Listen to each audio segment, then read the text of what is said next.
আজকে আমাদের বহরমপুর বাইপাসে একটা গুরুতর দুর্ঘটনা হয়েছে। তো আপনারা দেখতেই পাচ্ছেন এরা চারজন আটকিয়েছিল। তো তার মধ্যে আমাদের গ্রামবাসীরা ড্রাইভাররা সব এসে ওনাদেরকে বের করে, দুজন আহত হয়েছে। তো ওনাদেরকে এখন জল ঢালা হচ্ছে, দেখতেই পাচ্ছেন। তো এখন পর্যন্ত পুলিশ প্রশাসন এসে পৌঁছায়নি। তো ওরা এখন মোটামুটি সুস্থ আছে, আপনারা দেখতেই পাচ্ছেন। তো কি বলবো, সব তাছাড়া ঠিকঠাকই আছে। তো পরিস্থিতি এই এতটাই খারাপ। তো আমি বলতে চাইবো প্রত্যেক ড্রাইভার ভাইদেরকে, তো আপনারা একটু দেখে শুনে চালাবেন গাড়িটার কি অবস্থা হয়েছে দেখতেই পাচ্ছেন। কি পরিস্থিতি এখন, কত মানুষজন এসছে এই গাড়িটার লেগে।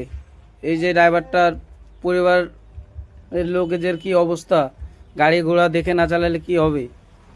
গ্রামের লোকে মেলাজন মেলা রকমের কথা বলছে। তো ওটা কিছু